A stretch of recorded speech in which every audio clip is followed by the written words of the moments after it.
pas vendimit të Washingtonit për të pezulluar për 90 ditë tarifat e reja ndaj Bashkimit Evropian, vendet anëtare të BE-s po shohin këtë si një mundësi për të konsoliduar qëndrimet dhe për të avancuar drejt një marrëveshje të mundshme tregtare me SBA-n.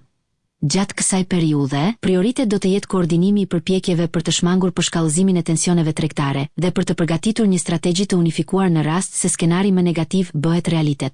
Presidenti Amerikan Donald Trump konfirmoi se tarifat 20% që ai shpalli më 2 prill janë pezulluar përkohësisht, ndonse një nivel prej 10% mbetet në fuqi në disa rajone globale.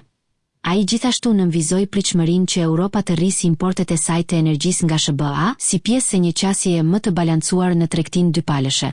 Një zyrtar i lartë i BE-s deklaroi se ky afat kohor është një mundësi për të strukturuar përgjigjet e nevojshme dhe për të përgatitur terrenin për negociata të frytshme me palën amerikane.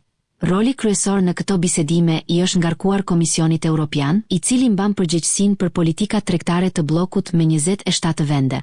Një marrëveshje potenciale për të eliminuar tarifat mbi mallrat industriale është në tryezën e diskutimeve, por në mungesë të një dakordësie, vendimarrja do t'i mbetet secilit shtet anëtar për të mbështetur sektorët më të prekur.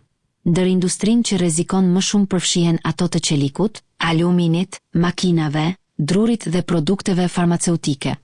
Tarifat ekzistuese për 25% të SBA-s për disa nga këto sektor janë tashmë në fuqi, dhe sipas vlerësimeve të Bankës Qendrore Europiane dhe Komisionit Evropian, ndikimi ekonomik mund të jetë serioz, me rrezikun e një recesioni në horizont për bllokun evropian.